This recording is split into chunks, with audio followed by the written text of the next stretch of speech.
ನಮ್ಮೆಲ್ಲ ನೆಚ್ಚಿನ ಮಣ್ಣಿನ ಮಗನಾದ ಕುಮಾರಣ್ಣ ಅವರಿಗೆ ನನ್ನ ನಮಸ್ಕಾರಗಳು.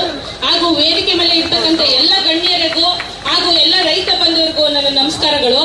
ನಾನು ನೇರವಾಗಿ ಕಾಲಾವಕಾಶ ಕರ್ಮಾಣಿರೋದ್ರಿಂದ ಎರಡೆರಡು ಮಾತು ಕೇಳ್ತೀನಿ. ಶಾಸಕರಾದ ನಮ್ಮ ಬಾಲಕೃಷ್ಣಣ್ಣವರು ಒಂದು ಸ್ಟೇಟ್ಮೆಂಟ್ ಕೊಟ್ಟಿದ್ರು.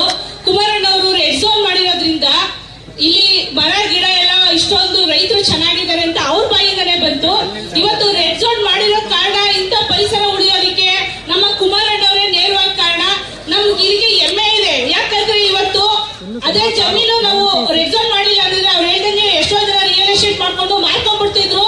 ಕೊನೆಗೆ ನಮ್ಗೆ ಅವತ್ತು ಅಷ್ಟು ಬುದ್ಧಿ ಇರ್ಲಿಲ್ಲ. ಇವತ್ತು ಇಂಥ ಪರಿಸರ ಉಳಿಯೋದಕ್ಕೆ ನಾವು ನಮ್ಮ ಹೆಣ್ಮಕ್ಳುಗಳು ನಾವು ಬದುಕಟ್ಕೊಳ್ಳೋದಕ್ಕೆ ಕಾರಣ ನಮ್ಮ ಕುಮಾರಣ್ಣ ಅವರೇ. ಮತ್ತೆ ಇವಾಗ ಏನ್ ಹೇಳ್ತಿದ್ದಾರೆ ಅಂದ್ರೆ ದುಡ್ಡು ಕೊಟ್ಟು ಕಸಿದ್ದಾರೆ ಅಂತ ಹೇಳ್ತಿದ್ರೆ ದಯವಿಟ್ಟು ಅರ್ಥ ಮಾಡ್ಕೊಳ್ಳಿ. ಇಲ್ಲಿ ಯಾರು ನಾವು ದುಡ್ಡಿನ ಆಸೆಗೆ ಬಂದಿಲ್ಲ, ನಮ್ಮ ಭೂಮಿನ ನಾವು ಉಳಿಸ್ಕೋಬೇಕು ಅಂತ ಬಂದಿದ್ದೀವಿ. ಜೊತೆಗೆ ನೀವ್ ಏನ್ ಹೇಳ್ತೀರಿ ಮಾತಾಡ್ತಿದ್ರೆ ಅಲ್ಲಿರೋ ಜನಗಳೆಲ್ಲ ಏನು ದುಡ್ಡಿನ ಆಸೆಯಿಂದ ಹೋಗಿದ್ದಾರೆ ಅಂತ ಹೇಳಿದ್ರೆ, ಆಮೇಲೆ 10 ಜನ ಕರೆದ್ರೆ ಬರಲ್ಲ ಅಂತ ಹೇಳ್ತಿದ್ರಿ.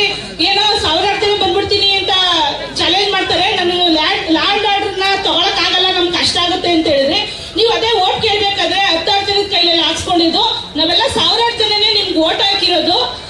ಮತ್ತೆ ಇನ್ನೊಂದು ಏನಂದ್ರೆ ರೆಡ್ ಝೋನ್ ಅಂತ ಹೇಳ್ತಿದ್ರಲ್ಲ, ದಯವಿಟ್ಟು ನಾನು ಇವತ್ತು ನಮ್ಮ ಕುಮಾರಣ್ಣ ಅವರು ಕೆಟ್ಟವ್ರೆ ನಿಮ್ಗೆ. ಯಾಕಂದ್ರೆ ರೆಡ್ ಝೋನ್ ಮಾಡಿ ನಮ್ಗೆಲ್ಲ ಜಮೀನು ಉಳಿಸ್ಕೊಟ್ಟಿರೋದ್ರಿಂದ ನಿಮಗೆ ಅನಿವಾರ್ಯತೆ ಇದ್ರೆ ಮಾಡ್ಕೋಬೇಕು ಅಂತ ಇದ್ರೆ ಇವತ್ತು ನಿಮ್ ತಾಕತ್ಗೆ ನಿಮ್ ಸರ್ಕಾರನೇ ಇದೆ. ಇದೇ ಚೇರ್ಗೆ ತಾಕತ್ ಕೇಳ್ತಾ ಇದೀನಿ. ರೆಡ್ ಝೋನ್ ಅಂತ ತೆಗ್ಸಿ, ಇದು ನಿಮ್ ತಾಕತ್ತು ತೋರಿಸ್ಬೇಕು. ಆಮೇಲೆ ನಾನು ಡಿನೋಟಿಫೈ ಮಾಡಿದ್ರೆ ದೇವನಹಳ್ಳಿ ಹತ್ರ ನಾನು ಜೈಲ್ಗೆ ಹೋಗ್ಬಿಡ್ತೀನಿ ಡಿನೋಟಿಫೈ ಮಾಡಿದ್ರಿ ಅಂತ ಒಂದ್ ಮಾತು ಹೇಳ್ತಾರೆ ಮುಖ್ಯಮಂತ್ರಿಗಳು. ಇವತ್ತು ಡಿನೋಟಿಫೈ ಮಾಡಿದ್ರು ಸಿದ್ದರಾಮಯ್ಯ ಅವರು ದೇವನಹಳ್ಳಿಯಲ್ಲಿ ಬಿಟ್ಕೊಟ್ಟು ಅವ್ರು ಯಾಕೆ ಜೈಲಿಗೆ ಹೋಗ್ಲಿಲ್ಲ? ಅವ್ರು ಜೈಲಿಗೆ ಹೋಗ್ಬೋದಿತ್ತಲ್ಲ. ಅಕಸ್ಮಾತ್ ನಿಮ್ಮನ್ನ ನಮ್ಮ ರೈತರಿಗೋಸ್ಕರ ಜೈಲಿಗೆ ಏನಾದ್ರು ಕಳ್ಸಿದ್ರೆ ನಾವ್ ಎಲ್ಲಾ ರೈತರು ಕೂಡ ನಿಮಗೋಸ್ಕರ ನಾವೇ ಜೈಲಿಗೆ ಬರ್ತೀವಿ.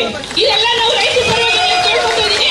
ನಾವು ಜೈಲಿಗೆ ಬರ್ತೀವಿ, ನೀವು ಡಿನೋಟಿಫೈ ಮಾಡಿ ನಮ್ಮ ಜಮೀನ ಉಳಿಸ್ಕೊಡಿ. ಇವತ್ತು ನಮ್ಮ ಕುಮಾರಣ್ಣ ಅವರು ನಿಮ್ ಕೆಟ್ಟವರಾಗಿದ್ರೆ ಒಪ್ಕೋತೀವಿ, ನಾವೇ ಒಪ್ಕೋತೀವಿ. ರೆಡ್ ಝೋನ್ ಮಾಡಿದ್ರಿಂದ ನಾವು ಬೆಳೆ ಬೆಳೆಯೋದಕ್ಕೆ, ನಾವು ಭೂಮಿ ಉಳಿಸ್ಕೊಳ್ಳೋದಕ್ಕೆ ಇವತ್ತು ನಮ್ಗೆ ತುಂಬಾ ಅನುಕೂಲ ಮಾಡಿಕೊಟ್ಟಿದ್ದಾರೆ.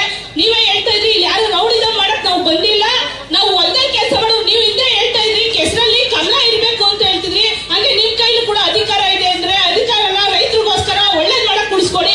ಒಬ್ಬ ರೈತನಿಗೆ ಸಪೋರ್ಟ್ ಮಾಡಿ. ಜೊತೆಗೆ ನೀವು ತಿಂತಿರೋ ಅನ್ನ ತಿನ್ನೋರಾದ್ರೆ ರೈತರಿಗೆ ಸಪೋರ್ಟ್ ಮಾಡಿ. ಇನ್ನೊಂದು ತಿನ್ನೋದು ಅನ್ನೋದಾದ್ರೆ ಯಾರಿಗಾದ್ರೂ ಸಪೋರ್ಟ್ ಮಾಡ್ಕೊಳ್ಳಿ. ನಮಗೆ ಹೊರಗಡೆಯಿಂದ ಜನ ನಮ್ಮ ರೈತರಿಗೋಸ್ಕರ ಅನ್ನ ತಿನ್ನೋರು ನಮಗೆ ಸಪೋರ್ಟ್ ಮಾಡೇ ಮಾಡ್ತಾರೆ.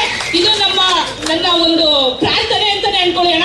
ದಯವಿಟ್ಟು ನಾವು ಇವತ್ತಿನವರೆಗೂ ಇದೇ ಕೇಳ್ಕೊತಿರೋದು, ನಾವ್ ಇಲ್ಲಿ ಯಾವುದೇ ಪಕ್ಷಕ್ಕೋಸ್ಕರ ಬಂದಿಲ್ಲ. ಆಮೇಲೆ ನಾವು ಮಾತಾಡಿದ್ರೆ ಏನ್ ಹೇಳ್ತಾರೆ, ಇನ್ನೊಂದು ಸ್ವಲ್ಪ ಹೊತ್ತಿಗೆ ಕಮೆಂಟ್ಸ್ ಕೊಡ್ತಾರೆ, ಇವ್ರು ಯಾರೋ JDS ಅವರು, ಇವ್ರು ಯಾರೋ ಏನೋ ದುಡ್ಡು ಕೊಟ್ಟು ಕಟ್ಕೊಂಡ್ಬಿಟ್ಟಿದ್ದಾರೆ, ಎಷ್ಟು ಕೋಟಿ ಬೇಕಾಗ ಪೇಮೆಂಟ್ ಅಂತ ಕೇಳ್ತಾರೆ. ನಾವು ಪೇಮೆಂಟ್ ಕೊಟ್ಟು ಬಂದಿರೋಲ್ಲ, ಪೇಮೆಂಟ್ ನಾವೇ ಕೊಡ್ತೀವಿ.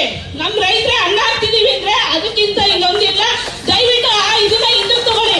ಯಾರನ್ನು ಪೇಮೆಂಟ್ JDS ತರ ಬಂದಿಲ್ಲ, ಒಬ್ಬ ರೈತರಿಗೋಸ್ಕರ ಅವ್ರು ಬಂದಿದ್ದಾರೆ. ಅವ್ರ ಸಪೋರ್ಟ್ ಇವತ್ತು ಕೂಡ DK ಶಿವಕುಮಾರ್ ಕೂಡ ಬರ್ಲಿ, ಅವ್ರಿಗೂ ಕೂಡ ನಾವು ಆಹ್ವಾನ ಕೊಟ್ಟಿದೀವಿ. ರೈತರ ಪರವಾಗಿ ಅವ್ರಿಗೂ ಬಂದ್ರೆ ಅವ್ರಿಗೂ ಸ್ವಾಗತ ಕೊಡ್ತೀವಿ.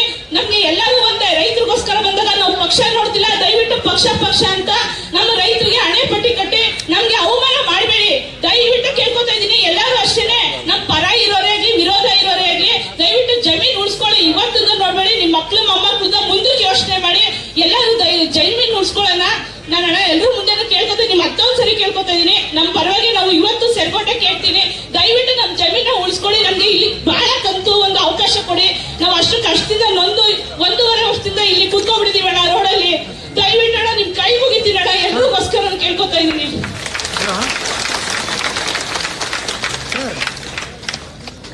ಬೇರೆ ಇನ್ಯಾರು ಮಾತಾಡ್ತೀರಾ?